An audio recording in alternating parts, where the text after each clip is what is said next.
Hi students, पिछली video में हमने कंसेप्ट देखा कि बोट्स एंड स्ट्रीम्स का कंसेप्ट क्या है। और अब हम उसका कोई सा भी क्वेश्चन, अगर वो चीज़ें माइंड में रख के चलें तो कोई सा भी क्वेश्चन बहुत जल्दी कर सकते हैं। तो हमने देखा था कि बोट की कुछ स्पीड होती है और पानी की कुछ स्पीड होती है। तो बोट की स्पीड मान लीजिए हमने क्या रखी थी, u किलोमीटर पर आवर, और पानी की कुछ स्पीड थी v किलोमीटर पर। सबसे पहले आपको ये पता होना चाहिए। और डाउन स्ट्रीम यानी कि जब पानी के बहाव के साथ बोट चल रही है तो स्पीड्स क्या होंगी, ऐड हो जाएंगी। एंड जब उल्टी दिशा में चल रहे हैं, एक दूसरे को काट रहे हैं, तो स्पीड क्या हो जाएगी, कम हो जाएगी, माइनस हो जाएगी। ठीक है, तो सिर्फ ये चीज अगर हमारी ध्यान में हो तो कोई सा भी क्वेश्चन कर सकते हैं। और अगर हमें डाउन स्ट्रीम और अपस्ट्रीम दे रखा है, डाउन स्ट्रीम को हम मान लेते हैं d और अपस्ट्रीम को मान लेते हैं u, तो हम इन दोनों से क्या बोट की स्पीड निकाल सकते हैं। यस, स्पीड ऑफ बोट क्या है, u प्लस वी, और u माइनस वी को ऐड करके डिवाइड बाय 2 कर देंगे तो क्या आ जाएगा, u। तो d प्लस यू बाय 2, और यहाँ पे स्पीड ऑफ स्ट्रीम, इस d को आप कैपिटल ले लीजिए ताकि छोटे u से यानी कि स्पीड ऑफ बोट से कंफ्यूजन ना हो। और यहाँ पे क्या हो जाएगा, d माइनस यू बाय 2। तो हमारा फर्स्ट क्वेश्चन जो हम देखने जा रहे हैं वो क्या है, अ boat covers 48 kilometers in 6 hours in upstream and 36 kilometers in 4 hours during downstream. Find the speed of boat.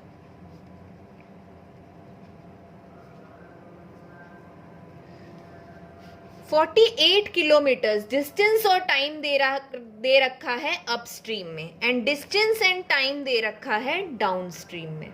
तो क्या हम अपस्ट्रीम की स्पीड निकाल सकते हैं, speed is equal to distance upon time. तो 48 अपॉन 6 क्या आ गया, 8 किलोमीटर पर आवर। और ऐसे डाउनस्ट्रीम की स्पीड 36 किलोमीटर्स इन 4 आवर्स, तो ये क्या हो गया, 9 किलोमीटर।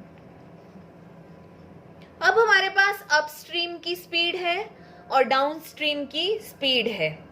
मैंने क्या आपको बताया था कि अगर हमारे पास अपस्ट्रीम की और डाउनस्ट्रीम की स्पीड हो तो क्या हम स्पीड ऑफ बोट और स्पीड ऑफ स्ट्रीम निकाल सकते हैं।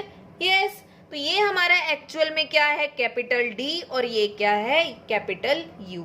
तो स्पीड ऑफ बोट क्या हो जाएगी, d प्लस यू बाय 2, और स्पीड ऑफ स्ट्रीम क्या हो जाएगी, d माइनस यू बाय 2। तो ये क्या हो गया,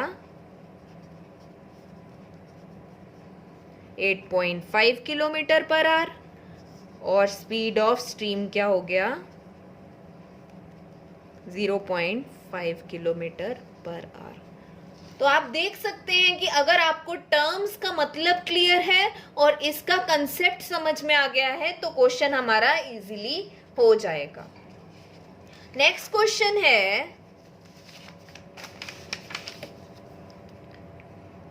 speed of motor boat in still water is 40 kilometer per hour. If motor boat covers 80 kilometer in 1 hour 20 minutes during downstream, then how much time, कितना time लेगी सेम डिस्टेंस कवर करने में during upstream. तो अब हम क्या देख सकते हैं कि यहाँ पे speed of motor boat in still water, मतलब जो हमने डायग्राम बनाया था कि ये पानी है और इसकी स्पीड u है, इसकी v है, तो ये हमें क्या गिवन है, u। तो u क्या है, 40 किलोमीटर पर आवर। और हमें क्या दे रखा है कि डाउन स्ट्रीम के दौरान वो कितना डिस्टेंस कवर कर रही है, कितने टाइम में, 80 किलोमीटर्स इन कितना, 1 आवर 20 मिनट्स। ठीक है, डिस्टेंस क्या है ये और टाइम क्या है, 1 आवर 20 मिनट। तो मिनट्स है तो आवर्स में कन्वर्ट कर लेंगे, तो ये क्या हो गया, 1/3 दैट इज 4/3। तो स्पीड क्या होती है, डिस्टेंस अपॉन टाइम।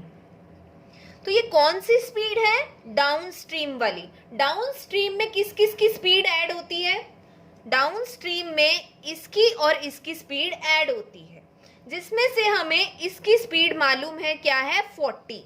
तो यहाँ पे हम क्या रख देंगे, 40 plus v is equal to 80/4/3। ये क्या आ गया, 60। 40 plus v is equal to 60, तो v क्या आ गया, 20। ये हमारा 40 है और ये क्या है, 20। आई थिंक सबको समझ आ रहा होगा। हमारे पास क्वेश्चन में क्या गिवन था, speed of motor boat in still water. इसका मतलब हमारे पास क्या है, u। और डाउन स्ट्रीम में हमें दे दिया है डिस्टेंस और टाइम। हमें पता है कि डाउन स्ट्रीम में स्पीड्स ऐड होती हैं दोनों की, और दोनों में से एक स्पीड हमें मालूम है, तो दूसरी निकल आएगी डिस्टेंस एंड टाइम रख के। और हमें निकालना क्या है, अप स्ट्रीम का टाइम। तो अपस्ट्रीम के टाइम में स्पीड में क्या आएगा, दोनों का डिफरेंस। तो क्या आ जाएगा, ये 40 ये 20, दोनों का difference 40 minus 20 is equal to distance. Distance same है क्योंकि क्वेश्चन में पूछा है कि कितना टाइम लेगा सेम डिस्टेंस कवर में, लेकिन निकालना क्या है, टाइम। तो क्या हो गया, 80/40 माइनस 20, तो ये क्या आ गया, 4 आवर्स। यही हमें निकालना था। तो बोट्स एंड स्ट्रीम्स में सिर्फ आपको क्या ध्यान देना है कि क्वेश्चन में जो टर्म्स गिवन है वो हमारा u बनेगा, v बनेगा, कैपिटल D बनेगा या कैपिटल U बनेगा, उसके अकॉर्डिंग उसको क्वेश्चन में पुट कर देना है। तो हम नेक्स्ट वीडियो में इसके और ट्रिकी क्वेश्चंस कवर करेंगे। Thank you.